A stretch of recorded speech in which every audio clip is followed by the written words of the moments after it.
Hi everyone, ಎಲ್ಲರೂ ಹೇಗಿದ್ದೀರಾ? Welcome back to Nayana Gopi YouTube channel. ಬೊಂಬೆ ಬೊಂಬೆ ಬೊಂಬೆ ನನ್ನ ಮುದ್ದು ಬೊಂಬೆ. ನಾವಿವತ್ತು ರೆಸ್ಟೋರೆಂಟ್ ಸ್ಟೈಲಲ್ಲಿ ಮತ್ತು ಡಾಬಾ ಸ್ಟೈಲಲ್ಲಿ ಬಟರ್ ಚಿಕನ್ನ ಹೇಗೆ ಮಾಡೋದು ನೋಡ್ಕೊಂಬರೋಣ ಬನ್ನಿ. ಫಸ್ಟು ಚಿಕನ್ ಮ್ಯಾರಿನೇಟ್ ಮಾಡ್ಕೊಬೇಕು. ನಾನೊಂದು ದೊಡ್ಡ ಬೌಲಲ್ಲಿ ಒಂದು ಅರ್ಧ kg ಅಷ್ಟು ಚಿಕನ್ನ ತೊಗೊಂಡಿದ್ದೀನಿ. ಫಸ್ಟು ಇದಕ್ಕೆ ಒಂದು ಸ್ವಲ್ಪ ಉಪ್ಪು ಹಾಕ್ಕೊಂಬಿಡೋಣ. ಒಂದು 2 ಸ್ಪೂನಷ್ಟು ಉಪ್ಪು ಹಾಕ್ತಾಯಿದ್ದೀನಿ. ನೆಕ್ಸ್ಟು ಒಂದು ಅರ್ಧ ಸ್ಪೂನಷ್ಟು ಅರಿಶಿನ ಪುಡಿ ಹಾಕ್ತಾಯಿದ್ದೀನಿ. ಒಂದು ದೊಡ್ಡ ಸ್ಪೂನಲ್ಲಿ 1 ಸ್ಪೂನಷ್ಟು ಖಾರದ ಪುಡಿ ಹಾಕ್ಕೊಬೇಕು. ನೆಕ್ಸ್ಟು ಗಟ್ಟಿ ಮೊಸರು ತೊಗೊಬೇಕು, ಒಂದು 2 ಸ್ಪೂನಷ್ಟು. ನೋಡಿ, ಈ ಥರ ಮನೇಲಿರೋ ಮೊಸರನ್ನೇ ಒಂದು ಕಾಫಿ ಸೋಸೋದಿರುತ್ತಲ್ಲ ಅದರಲ್ಲಿ ಹಾಕ್ಕೊಂಡು ನೀರೆಲ್ಲ ಹೋಗಿರುತ್ತೆ, ಗಟ್ಟಿ ಮೊಸರು ಮಾತ್ರ ಸಿಗುತ್ತೆ, ಅದನ್ನು ಒಂದು ಸ್ವಲ್ಪ ಹಾಕ್ಕೊಬೇಕು.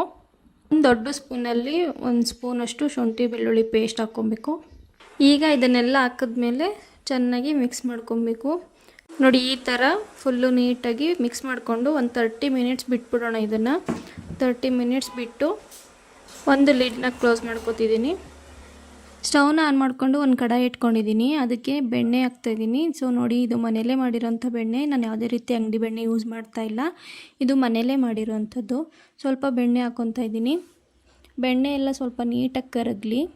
ಬೆಣ್ಣೆ ಎಲ್ಲ ಕರಗಿದ ನಂತರ ಇದಕ್ಕೆ ಲವಂಗ, ಚಕ್ಕೆ, ಪಲಾವ್ ಎಲೆ ಪೀಸ್ ಮಾಡ್ಕೊಂಡಿದ್ದೀನಿ, 2 ಪಲಾವ್ ಎಲೆ, 1 ಏಲಕ್ಕಿ, ಒಂದು ಸ್ವಲ್ಪ ಗೋಡಂಬಿ ಹಾಕ್ಕೊಂಡು ಚೆನ್ನಾಗಿ ಫ್ರೈ ಮಾಡ್ಕೊಬೇಕು.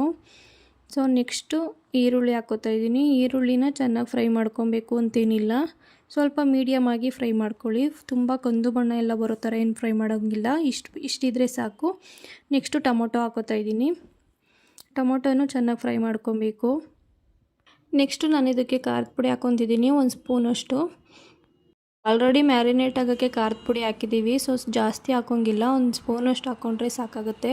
ಸೊ ಗರಂ ಮಸಾಲ ಹಾಕ್ತಾಯಿದ್ದೀನಿ. ಎಲ್ಲ ಸ್ವಲ್ಪ ಸ್ವಲ್ಪನೇ ಹಾಕ್ಕೊಬೇಕು. ಒಂದು ಅರ್ಧ ಸ್ಪೂನಷ್ಟು ಗರಂ ಮಸಾಲ ಹಾಕ್ಕೊಂಡಿದ್ದೀನಿ. 1-2 ಬ್ಯಾಡಗಿ ಮೆಣಸಿನ್ಕಾಯಿ ಹಾಕ್ಕೊತಿದ್ದೀನಿ. ನಾನು ಆವಾಗಲೇ ಫ್ರೈ ಆಗುವಾಗಲೇ ಹಾಕ್ಕೊಬೇಕಿತ್ತು, ಬಟ್ ಇವಾಗ ಹಾಕ್ತಾಯಿದ್ದೀನಿ. ಸ್ವಲ್ಪ ಕೊತ್ತಂಬರಿ ಸೊಪ್ಪು ಹಾಕ್ಕೊಬೇಕು. ಸ್ವಲ್ಪ ಧನಿಯಾ ಪೌಡರ್ ಹಾಕ್ತಾಯಿದ್ದೀನಿ, 1 ಸ್ಪೂನಷ್ಟು. ಸೊ ಈಗ ಇದನ್ನು ಚೆನ್ನಾಗಿ ಫ್ರೈ ಮಾಡ್ಕೊಳ್ಳೋಣ. ಪೌಡರೆಲ್ಲ ಹಾಕಿದ ಮೇಲೆ ಇದು ಡ್ರೈ ಆಗ್ತಿದೆ, ಸೊ ಅದಕ್ಕೆ ಒಂದು ಸ್ವಲ್ಪ ನೀರು ಹಾಕ್ಕೊಂಡು ಇದನ್ನು ಫ್ರೈ ಮಾಡ್ಕೊತಿದ್ದೀನಿ, ಯಾಕೆಂದರೆ ಚೆನ್ನಾಗಿ ಬೇಯಲಿ ಅಂಥೇಳಿ. ಇದನ್ನು ಚೆನ್ನಾಗಿ ಬೇಯಿಸ್ಬೇಕು. ಒಂದು ಲಿಡ್ನ ಕ್ಲೋಸ್ ಮಾಡ್ಕೊತೀನಿ, ಇದು ಸ್ವಲ್ಪ ಚೆನ್ನಾಗಿ ಬೇಯಲಿ ಅಂಥೇಳಿ. ನೋಡಿ, ಇವಾಗ ಇದು ಚೆನ್ನಾಗಿ ಬೆಂದಿದೆ. ಇದನ್ನು ಗ್ಯಾಸ್ ಆಫ್ ಮಾಡಿಬಿಟ್ಟು ಸ್ವಲ್ಪ ಆರ್ಕೊಳ್ಳೋಕೆ ಬಿಡೋಣ. ಈಗ ಇದು ಆರ್ಕೊಂಡಿದೆ, ಫುಲ್ಲು ನುಣ್ಣಗೆ ನೀಟಾಗಿ ರುಬ್ಕೊಂಬಿಡೋಣ. ನೆಕ್ಸ್ಟು ಅದೇ ಕಡೆಗೆ ನಾನು ಸ್ಟವ್ನ ಆನ್ ಮಾಡಿಕೊಂಡು ಬೆಣ್ಣೆ ಹಾಕ್ತಾಯಿದ್ದೀನಿ. ಬೆಣ್ಣೆ ಎಲ್ಲ ನೀಟಾಗಿ ಕರಗಿದ ನಂತರ ಇದಕ್ಕೆ ನಾವು ಮ್ಯಾರಿನೇಟ್ ಮಾಡ್ಕೊಂಡಿರೋ ಚಿಕನ್ ಇರುತ್ತಲ್ಲ ಅದನ್ನು ಹಾಕಿ ಫ್ರೈ ಮಾಡ್ಕೊಬೇಕು.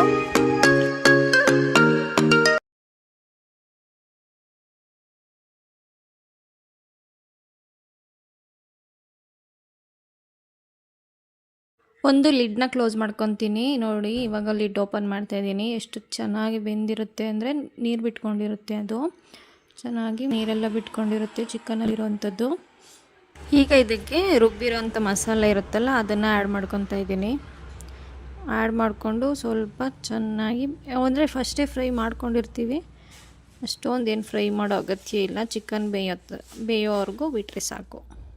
ಈಗ ಇದಕ್ಕೆ ಆಲ್ರೆಡಿ ನಾವು ಉಪ್ಪು ಹಾಕ್ಕೊಂಡಿರೋದ್ರಿಂದ ನೋಡಿಕೊಂಡು ಸ್ವಲ್ಪ ಟೇಸ್ಟಿಗೆ ಎಷ್ಟು ಬೇಕೋ ಅಷ್ಟು ಉಪ್ಪು ಹಾಕ್ಕೊಬೇಕು. ಸ್ವಲ್ಪ ಖಾರದ ಪುಡಿ ಹಾಕ್ಕೊತಾ ಇದ್ದೀನಿ, ನಮಗೆ ಸ್ವಲ್ಪ ಖಾರನೇ ಇರಬೇಕು ಅಂಥೇಳಿ. ಸ್ವಲ್ಪ ಮೆಂತ್ಯ ಸೊಪ್ಪು, ಕಸ್ತೂರಿ ಮೆಂತಿ, ಇದು ಫೈನಲ್ ಟಚ್ ಕೊತ್ತಂಬರಿ ಸೊಪ್ಪು ಹಾಕ್ತಾಯಿದ್ದೀನಿ.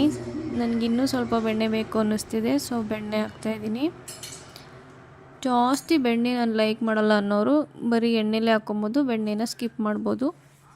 ನೀಟಾಗಿ ಬೆಣ್ಣೆಯಲ್ಲಿ ಹಾಕಿ ಮಿಕ್ಸ್ ಮಾಡಿಕೊಂಡು ಲಿಡ್ನ ಕ್ಲೋಸ್ ಮಾಡ್ತಾಯಿದ್ದೀನಿ. ಇವಾಗ ಬೆಂದಿದೆ, ಇದು ಚೆನ್ನಾಗಿ ಕುದೀತಿದೆ. ಸ್ಟವ್ನ ಆಫ್ ಮಾಡಿಕೊಂಡು ನಾನು ಇನ್ನೂ ಸ್ವಲ್ಪ ಬೆಣ್ಣೆ ಹಾಕ್ಕೋತಾ ಇದ್ದೀನಿ. ಬಟರ್ ಚಿಕನ್ ಅಂತ ಹೆಸರಿರೋದೇ ಅದಕ್ಕಲ್ವಾ ಬೆಣ್ಣೆ ಹಾಕ್ತಾಯಿದ್ದೀನಿ. ಬೆಣ್ಣೆ ಇಲ್ಲದೆ ಎಣ್ಣೆಲೇ ಮಾಡ್ತೀನಿ ಅನ್ನೋರಿಗೆ ಬಟರ್ ಚಿಕನ್ ಹೇಗಾಗುತ್ತೆ. ಸೊ ಈಗ butter chicken ready to serve. ಇನ್ನು ಯಾರೆಲ್ಲ ನನ್ನ ಚಾನಲ್ನ ಸಬ್ಸ್ಕ್ರೈಬ್ ಮಾಡ್ಕೊಂಡಿಲ್ಲ, ದಯವಿಟ್ಟು ಸಬ್ಸ್ಕ್ರೈಬ್ ಮಾಡ್ಕೊಳ್ಳಿ. Thank you for watching.